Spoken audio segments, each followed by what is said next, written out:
Hello everyone. For our viewers listening, this is Mohammed Ibrahim Bangura, and is currently at Rochester Institute of Technology doing his PhD, and is excited to share his experience with us about the Mandela Institute of Development Studies with us, how he went through with his application, and possibly to give you some tips on how you can go through with your application and be successful. Because it's very, very competitive. Like as we all know, going through that website, competition is kind of hard. So you just need some heads up. And that is what Mohammed will be doing with us today. Mohammed, thank you for coming in. And again, how are you doing over there? Yeah, thank you very much for the opportunity to be here. I'm doing very well, and I'm actually very excited to be here. I see this as an opportunity to support other young people to have the right resources to access some of these opportunities. So I'm very much excited. Thank you very much. Thank you, too.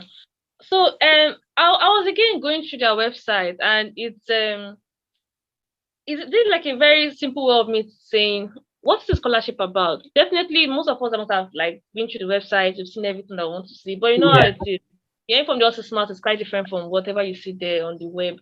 So, from your own perspective, what is the scholarship about? Yeah, I mean, I think all what you see, you should take their word for everything that you see there, just like that.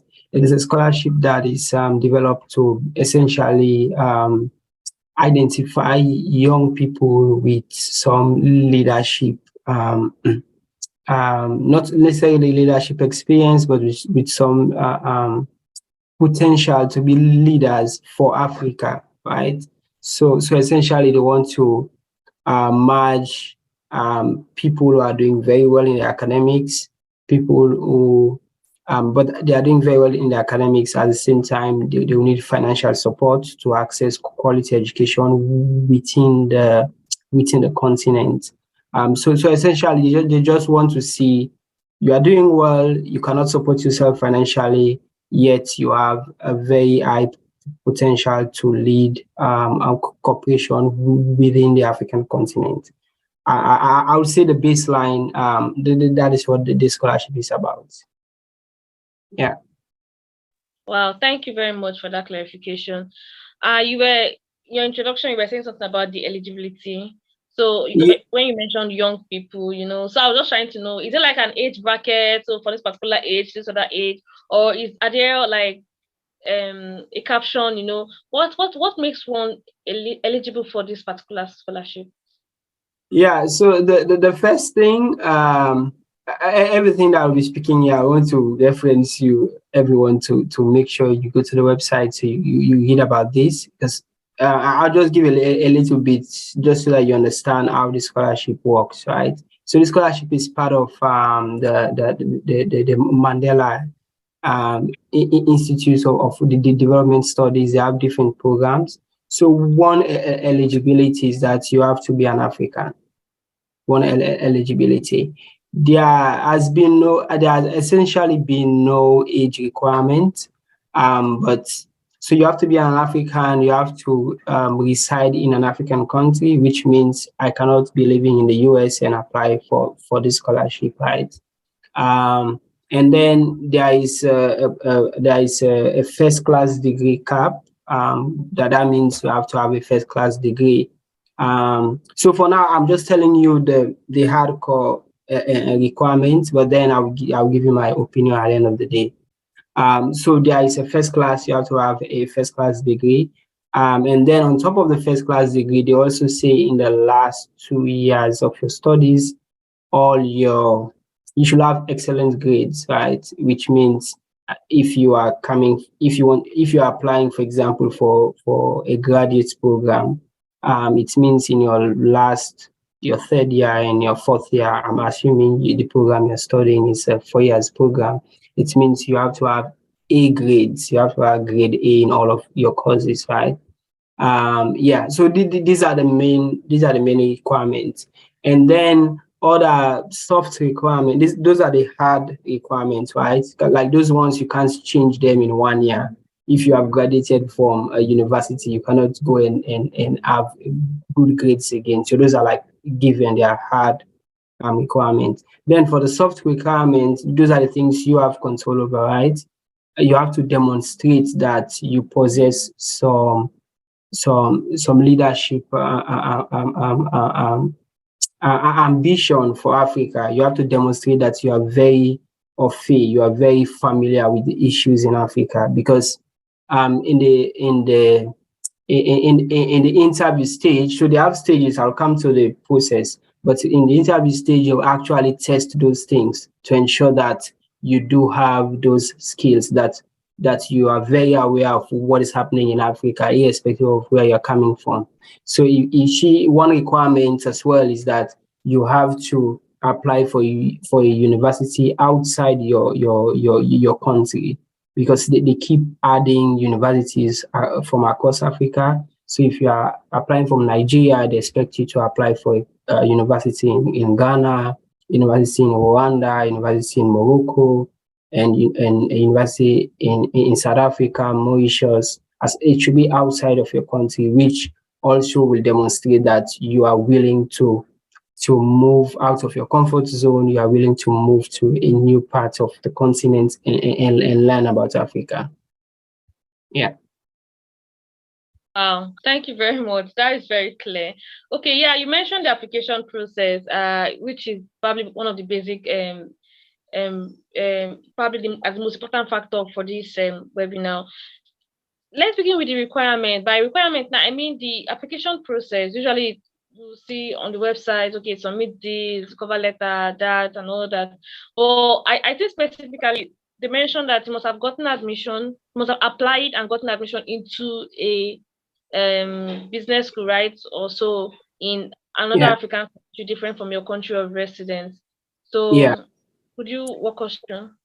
Yeah, so in the process, if you go to their website, if you scroll down to list of institutions that they work with, those are the universities that they've already established like quality standard, which means if you got like admission to, I'm reading directly from the website now, if you got admission from the African Leadership University in Rwanda, they already believe that university has taken you through their admission process, which ensures that you are a quality student, right?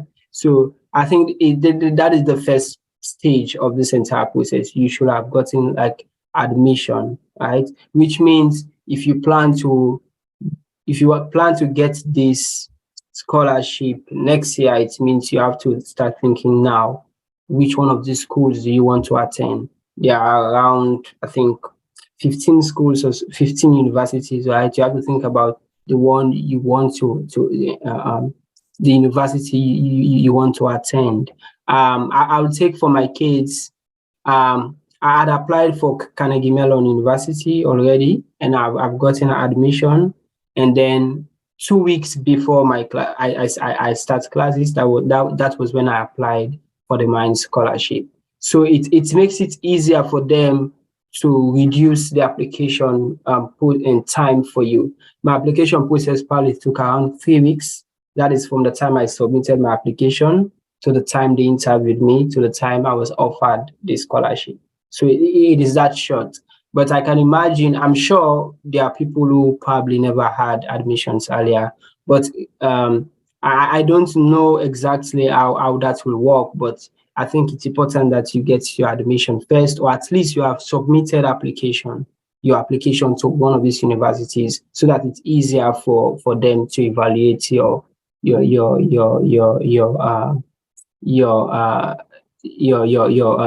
potential to benefit from this scholarship. So that's the first stage. You get admission. After you get an admission, then you come now to their own website and you upload all of the documents that they request for the usual suspects. That includes your academic transcripts, a copy of your official letter from the university. And in this case, as I said earlier, that's the reason why you want to have applied for the university. And I think people do not take opportunities around this. If I have applied to a university and I'm hoping to apply for funding, these universities are always very willing to make sure they give you your official letter as early as possible if you qualify, right? Imagine the MINDS deadline is on the 20th of the month, and then I've applied to this university, and I want to ensure that I submit my application to this MINDS for this MINDS scholarship. You can always contact these universities and ask how they can make sure you receive your official acceptance letter from these universities. So it's important in their case for you to have applied and you have gotten like an acceptance letter.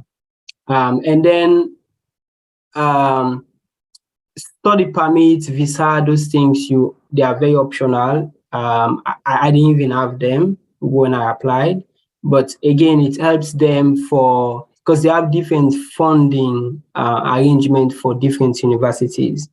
If you go to certain universities, they will cover everything from your flight to your accommodation, everything. But if you go to other universities, as of 2021, when I won the scholarship, when I was going to Carnegie Mellon, they only cover the tuition for Carnegie Mellon University. And the reason for that is that for Carnegie Mellon University, I am from West Africa, I'm from Sierra Leone. I don't fall under the 50% or so discount that Carnegie Mellon gives to East African students, which means my fees was even more because I am from West Africa, right? So MINDS only covered the tuition. So Carnegie Mellon is the most expensive university inside the MINDS program. So in that case, they didn't need my study visa permit or visa or any of those things, right? But then if you are going to, let's say, University of Cape Town or any of those other universities we are in, they will sponsor your visa application, or they will be responsible to provide accommodation for you. It's important that they know that you have started your application process for visa, or you have all the necessary documents like your passport and all of those things. And again, your CV, a detailed CV, right?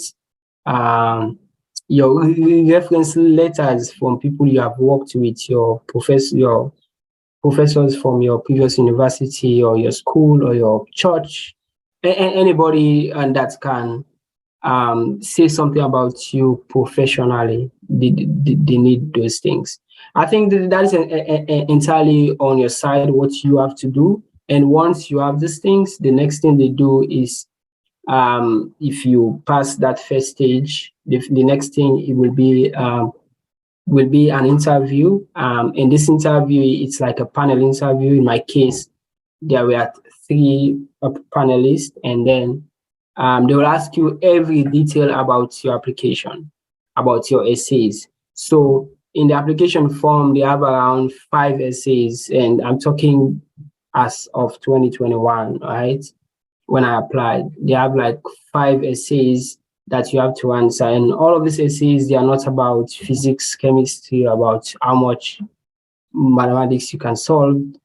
Most of them, they are just around yourself, around your leadership potential. They want you to describe how you think about Africa, what has shaped your experience about Africa. And the interview will be based on that. They will just ask you solely on that. And they have like few cases where they will ask you about certain issues that happened in Africa a few months ago, and they want you to comment on them just to see how you think about leadership on the continent.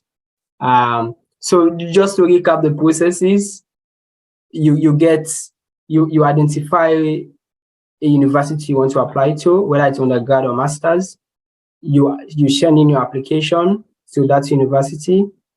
You obtain whether it's conditional acceptance or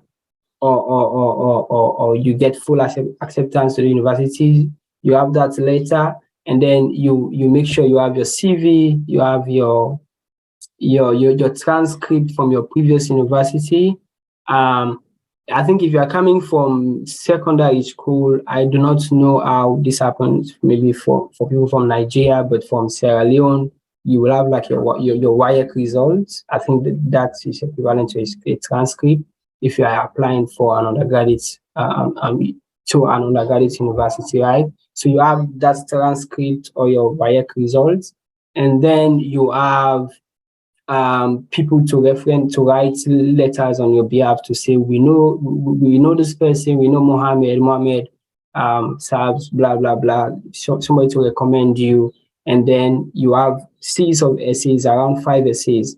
I cannot tell you now the actual questions, but when I applied, you are around 5 questions, and most of them they were asking about yourself. They're asking about your experience, about you growing up, your experience about Africa and things like that.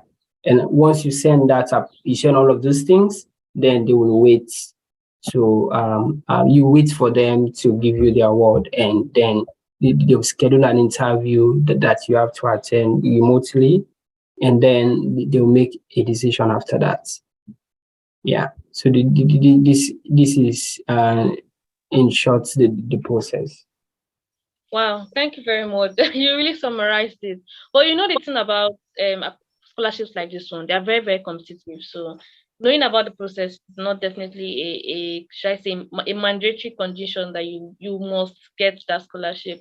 So I guess what I'm trying to say is that want to know what can a person do to stand out. So let's go through some of the things that you mentioned. I was actually writing them down. So the first thing that you said that shocked me was you said first class. That a person must have a first class. That is kind of like should I say a booster or something to your application?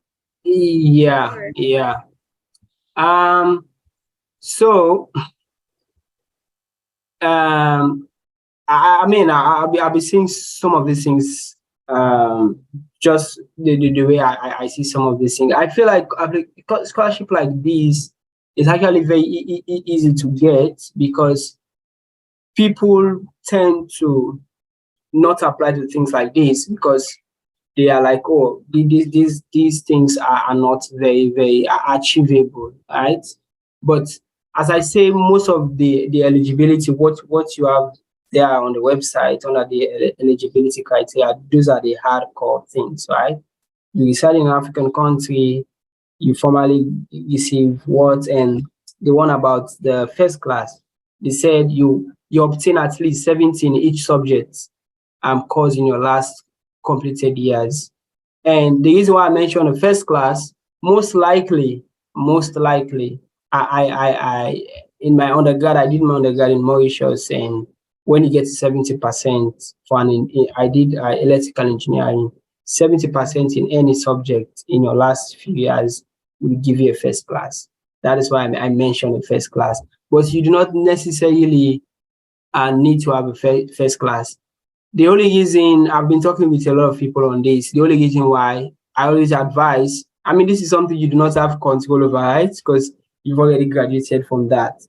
For a master's program, right? For a master's program, people are aware of opportunities already. So you'll be competing with people who are not like average people. You'll be competing with people who they know the opportunities they want to benefit from, right? So you want something to differentiate you from those people, right? And things like having a first class degree or the class of your degree, it's just like a single number that can just filter um, 10 people from 1,000 applications, right? So you can have your second class and still apply, right? Um, but I can imagine if that is the case, then it means that all of the work or the effort you've put in, like writing nice essays and things like that, nobody will have the opportunity to see it, right? But again, I'm not part of the team that will choose people. This means I'm sure like any scholarship program, they always have their goals for all the application periods, right? Maybe this year, maybe they say they are trying to get more women, for example, right? More people from a certain region, for example, right? I'm just saying. So I don't want you to take these things as the biblical truth, right? Or laws. but it's important that if you have good grades, you try to demonstrate those things in your applications, right? But then to the essays, you ask about the essays, right? Is that what you asked about? Oh no, I've not even gotten to the essays, but yeah, it's part of my list. It's what I'm going to one of the things I'm going to ask Okay. you. So thank you very much for your clarification about the first class. The reason why I asked this was not necessarily to like you said, it's already there on the website. I just wanted people to understand that the fact that it's written there, these rules are not written on stones. So the fact that Yeah. it said that you must get the first, that doesn't mean that if you don't have one, you don't go ahead and submit your application. Like you said, they can decide that okay, this year we want to have more women or this particular people from this region. I'm even aware of that some schools in Europe are not giving more admission to people from Ukraine. So things that is actually happen, right? The rules are not written on stone. So please, Yeah. for those listening, don't be afraid. Just go on and submit your application. Thank you, Mohammed, for that clarification. Secondly, you mentioned about the university. Yeah, I agree with you. There are quite a number of universities on the website. So what was the criteria that you used in choosing the university that you went to? Oh yeah. I think in my case, because I did my undergrad abroad, so I was very familiar with like I would this US schools like Carnegie Mellon University is a US school essentially. It's a US school. It's just located in Rwanda, and I wanted to do electrical electrical and computing engineering, and I think they were the only one offering that. I had another option for I think University of Cape Town or so, but um, I can't remember exactly why I chose Carnegie Mellon over that, but just US education. My undergrad was like a UK standard, so I just wanted to experience that, and for the country as well. I think Rwanda had a very nice name out there, and I wanted to just study there and live there. So I think the country is also very important, right? You probably want a country where you think you can meet with more young people. You can attend a university that's very diverse. I think this is very, very much important.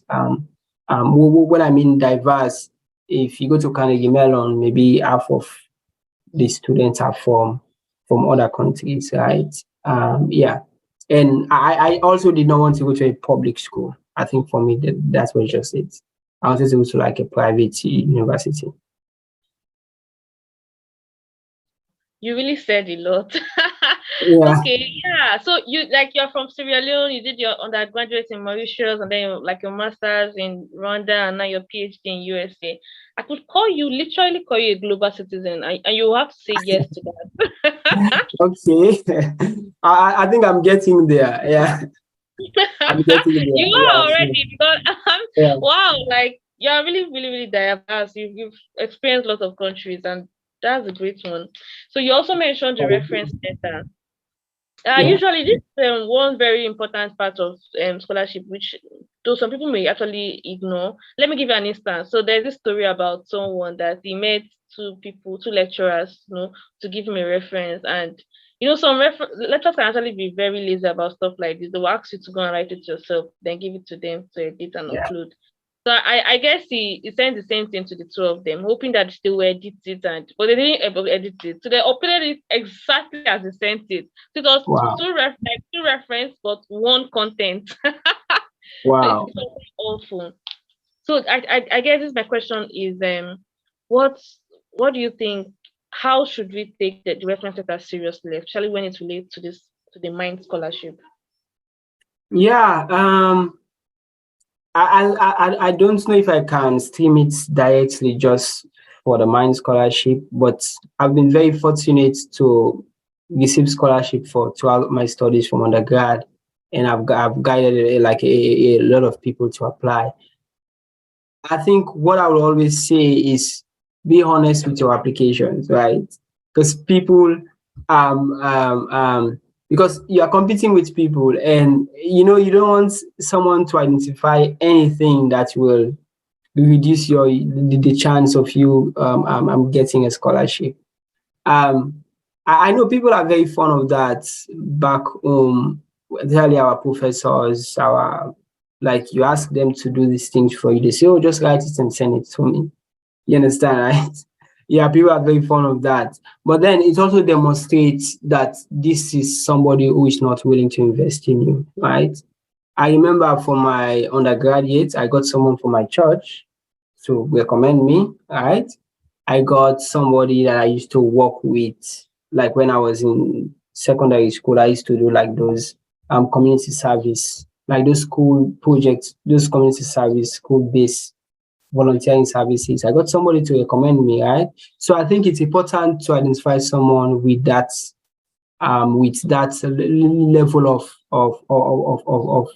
of mentor-mentee relationship, wherein they see you as a young person who is trying to get an opportunity, and they'll make an effort to draft a one-page recommendation for you.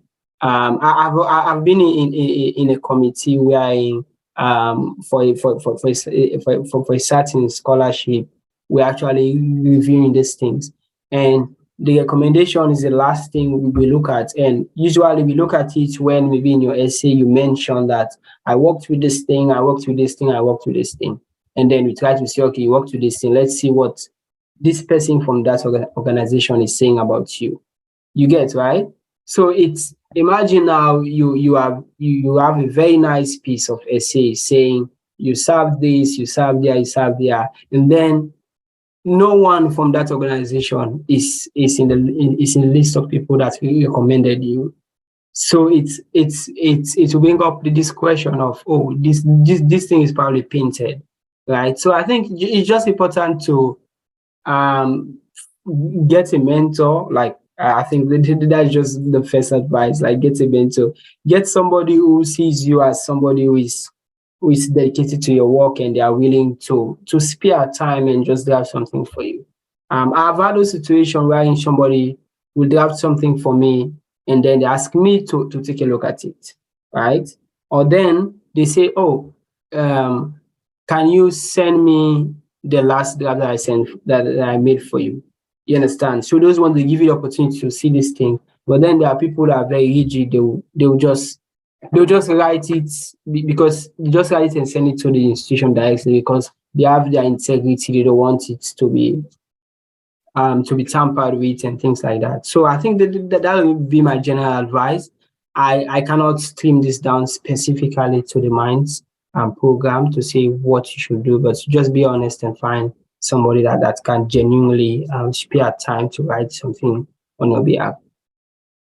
Wow. Thank you, Mohammed. Honestly speaking, you are really letting out so much information that is very useful.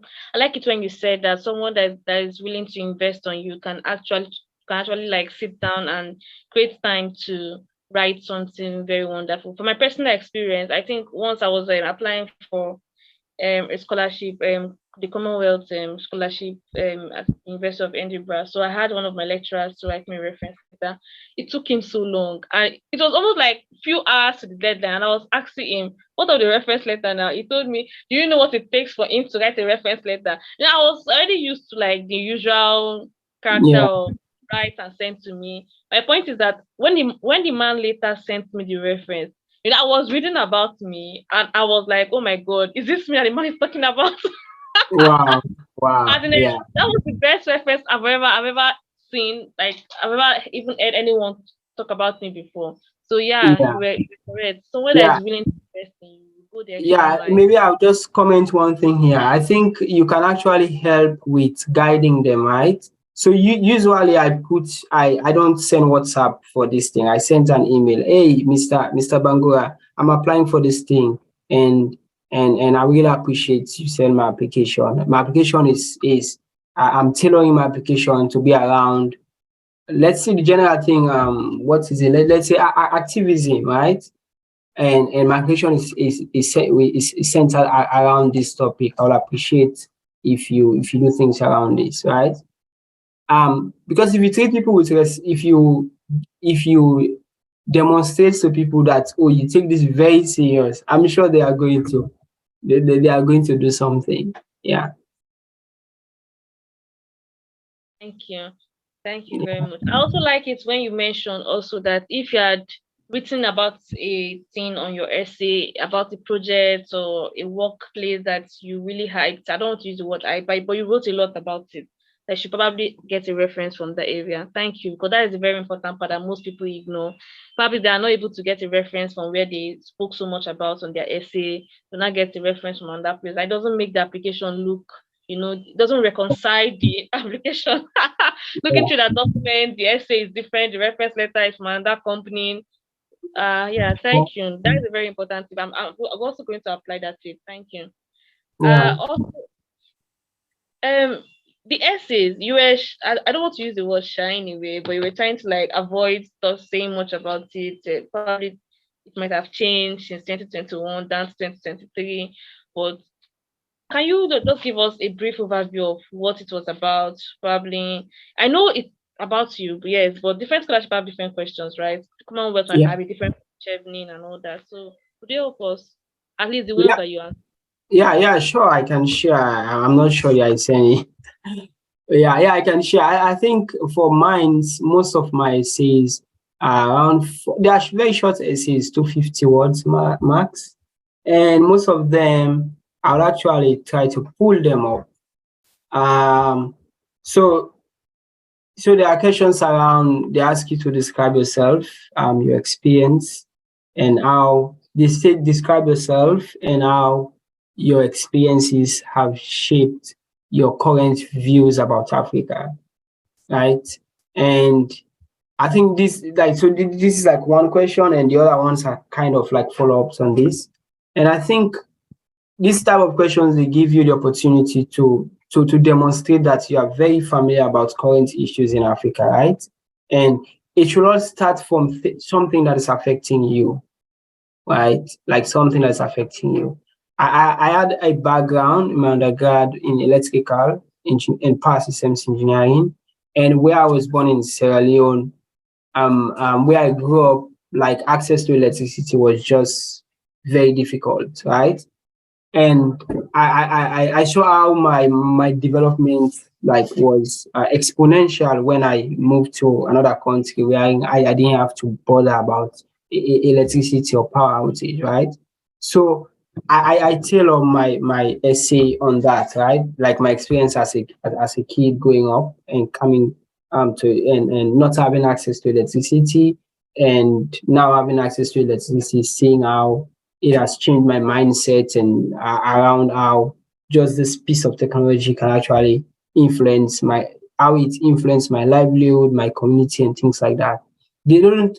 They like they. I remember they were quoting me. You said this. What do you mean by this? You understand? Right? Like you said this. Do you think this is how somebody who is not privileged like you, how they would think about this? Somebody from some other country or some other town in Sierra Leone. Do you think this is how they think? They tried. It was like a conversation, right? So when you write your essays, I think just try to make sure they are your essays. You are not proving that you can write English, but you are communicating your ideas and what you think. Use your personal example, your life example to explain what you want to explain. And mind you, what the scholarship is about, leadership. So anything you are saying, make sure you bring it down to policy, how good governance, good leadership in Africa can influence that, right? And there was a question around what motivates you to apply for the program. Um, these are like difficult questions. They can be very, very personal, but I can guess if you go to Google now, you say scholarship templates for scholarship motivation templates. You see those samples, those things, and blah blah blah. I think anybody who's very serious for a scholarship should avoid those things, right? You probably want to take your time, get your first draft down before you even ask somebody to help you, to give you some help, so that that person can help you communicate better, right? But the ideas, I think, is what they look forward to.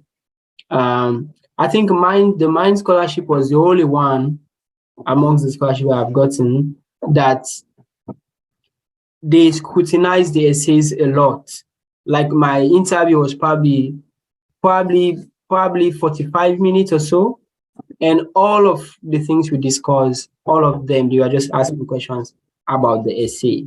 Like it's like they read it in depth, you understand, right? And there are questions around why do you think you deserve the scholarship?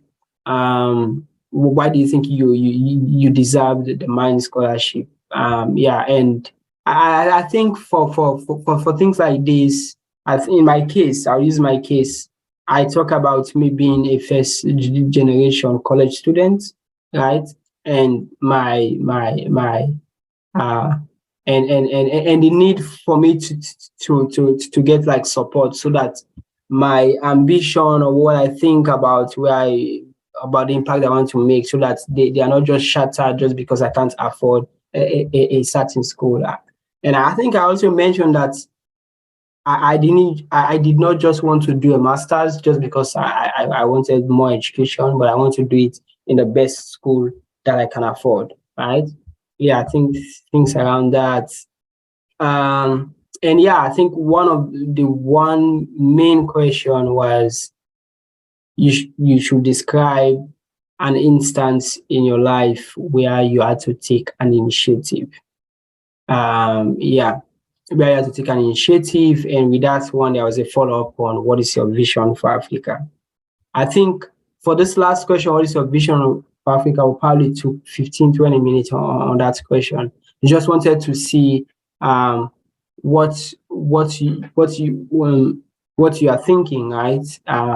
So I think these no matter how they have changed their essays, I'm sure it will all evolve around these variations of these 5 questions, right? You describe yourself, how your experiences have shaped your views about Africa. Um, you talk about. Sorry, I'm going to open it again. Yeah, how your views have shaped. How your experience have shaped your views about Africa, your motivation for applying. Why do you think you deserve the scholarship? To describe an instance where you took an initiative. And then what is your vision for Africa? Yeah, these 5 questions, I'm sure no matter how they have changed the questions, I'm sure it's going to evolve around this. And in my personal opinion, I think these are not things that someone else can just write on your behalf, right? Because when you go to that interview, you want to demonstrate that all of the things you presented in those essays, they are yourself, right? They embodies you, so you should be able to speak about them freely. And let me know if I left anything out. Yeah. No, you actually like hit the nail on the head. Thank you very much again for saying so much. Thank you. So Yeah. I was just particularly very interested in when you were saying something about the interview, that most often the things you wrote down on your essays are probably what they're going to ask you in your interview. Yeah, I agree with you, because it's usually the case, right? Okay, you've written you've written your essay, and then your interview they want to know more about you. So I guess this just brings us down to the interview stage. Also, the questions they ask, are there other questions outside your essays that you write that's they asked you, probably other things that you not mentioned in your essay, or was it just around the essay? Yeah. I think there was a question when I was talking about an instance where I took an initiative. I think, and in that essay, I talked about a community project that I was involved in. And they asked me if I can identify an example of good leadership in Africa, right? And then I mentioned this president, and they asked me why. And I said some things, right? And then it was like, can you identify another president who is doing exactly opposite that, right? Yeah. And then I mentioned somebody, Oh, yeah, that's a very beautiful question. yeah. And then I mentioned somebody, and then the director was part of the interview, right? The director, um, she was part of the interview, and then she was very interested in that topic. And at the end of the day, she was like, "Oh, it's interesting to see this how young people see these leaders. We should have more opportunities to speak with them." And once you become a scholar, you actually have a lot of like these webinars we hold with leaders, with people across Africa. So yeah, so they asked those questions, and I remember some of my colleagues also are scholars.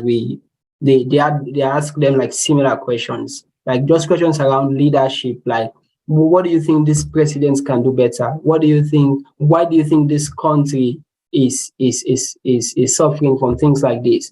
Or I remember one question was around Congo.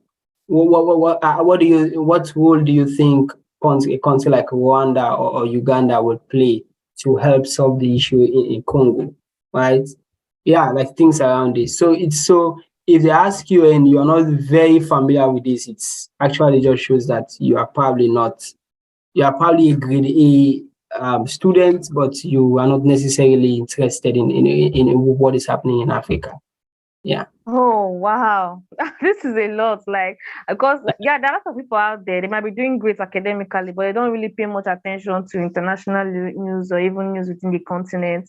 So questions like this, you need to go and do your homework, right? Wow. Yeah. Yeah. Thank you. Yeah. But is that the only interview? Just the panel interview? There was no like final interview or something. That was the No, only one, right? this was the only interview. Yeah. Oh, I understand why the questions were so in depth. Yeah. Okay. Yeah. And I Okay. think some sorry, I'm just listening. yeah, No, I I'm think listening, please. some of my friends said they asked a little bit about Nelson Mandela. It was not about history, but they asked about if you are Nelson Mandela, what do you think? How do you think you would have handled everything that happened, right? Because mind you, the scholarship it embodies what former President Mandela, his vision for Africa, what he wanted, right? So it's also important that you maybe as an organization you encourage people who just don't want a scholarship, but people who are very interested in these like issues around this. Yeah. I agree with you. Yeah. So okay. So also during the like your intro, you mentioned something about okay, WAEC and undergraduate and all that. I was moving with the intention with the like mindset that the Mind Scholarship is actually for should I say postgraduate studies or does it also cover undergraduate studies? I do not know of somebody exactly who got like the undergraduate one, but if you go to university, they have undergraduates. They have universities there that only offer undergraduate studies. So I'm guessing they do give they do offer it to undergraduate students as well. And I think I remember when at the end of the interview they asked me if I had a question, and I was asking how open are they to expand this to other countries like my country, right? There are universities in my country that are very expensive, private universities, but they are very good, but people cannot afford them. And they were like, oh, these are things they look forward to, but partnership and things like that. Yeah, so I'm sure they have things around that. Yeah, but I think the master's program is the one that dominates most of the scholarship. Yeah. Thank you for bringing the attention to that. Honestly, because it's just 11 universities and all that. But please, I think this is the point where I will also ask again. It's this scholarship kind of almost similar to the Queen Elizabeth Commonwealth Scholarship, where you get to study in a low or middle income country, not necessarily your country of residence, but you have to like go to another country and study. So it's always like bring the question like, why not? Okay, I want to study here in my country in university. Why do I have to go to another country? Yeah, to promote Africanism and like for us to be like as global as you are right now. But it's No. also like so yeah, it's actually one like it's probably should I say thought provocative. Like why do I have to go to another country to go and study and not in my own country? But again, that question should not be I don't know, Yeah, probably when I meet the I don't organizers. think I can. Yeah, I don't think I can answer that. Yeah, but yeah, you can probably, they are very responsive, actually. They are very responsive. So I'm sure you can pop some of these questions and they'll be willing to answer. Yeah, Yeah. I also do hope that they will expand the schools because a lot of very, very like interesting schools here in Africa, and then having just very few of them on the website is limiting what we have as a continent. So thank you very much, Mohammed. This Yeah. was a very wonderful session, especially what the things you said about the essays and the reference letter. Never really got those information from anywhere. So thank you. But before like move to the conclusion, are there like other things that you feel like a person should know or have during the application process for those listening? I think what we have discussed, I think it's covered most of the things. Of course, if you go to LinkedIn, I mean, you can probably meet a lot of scholars. Because when I was applying, I actually reached out to a lady on LinkedIn and asked her about the scholarship and school, and she was she was from Nigeria actually. She was very helpful to explain things to me and things like that. Right? Yeah. So I think just people should just get more information, because these are things when you miss it once, you have to miss another 1 year, right? So you want to get all information necessary that when you apply, you are very sure that you have put in the work on your side. But I don't think there's any more information that we have not discussed. Okay, thank you very much. So just as a conclusion, what is the benefits? What are the benefits of this Oh yeah. scholarship? Um, so I think I mentioned this briefly. I'm not. What I'm saying now is based on from 2021 when I got a scholarship. I'm not sure it has changed a lot. For Carnegie Mellon, the tuition, I think was around 8,000 or so per semester or so after all scholarship, right? Um, so for the mines only covered my tuition for Carnegie Mellon, right? It only covered my tuition for Carnegie Mellon, right? But then it did not cover the the living expenses. It did not cover the accommodation, any other thing outside tuition. It did not cover, but my tuition.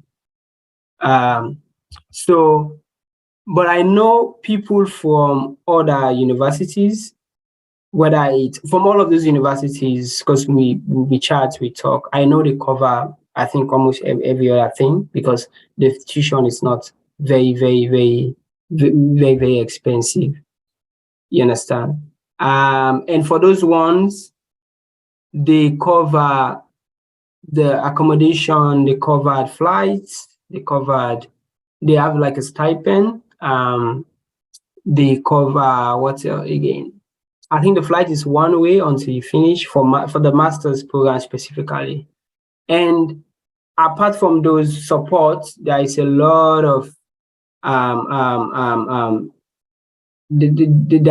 are a lot of opportunities with they have these programs wherein they invite people to come speak to us, and but by the time you are done, you actually have this this network of people that like when you want to find a job, or things around that, you have all of those things. And they do have like a leadership conference that they hold every year. The last one was in Ghana, which means they take all the scholars to Ghana, and then they meet there, and they train everyone and things around that. What else? I think those are things I'm very aware of. Yeah, but yeah, I hope if you have any question, I'm willing to just go over it. Thank you very much. I just I believe what you said is all. So yeah, that's um so much benefit from this scholarship. It's nice having this chat with you, Mohammed. Thank you. So I believe we'll say goodbye here. If Yeah. you can subscribe and all that, for those listening, this is Mohammed. You can reach him on LinkedIn, and Thank you, everyone.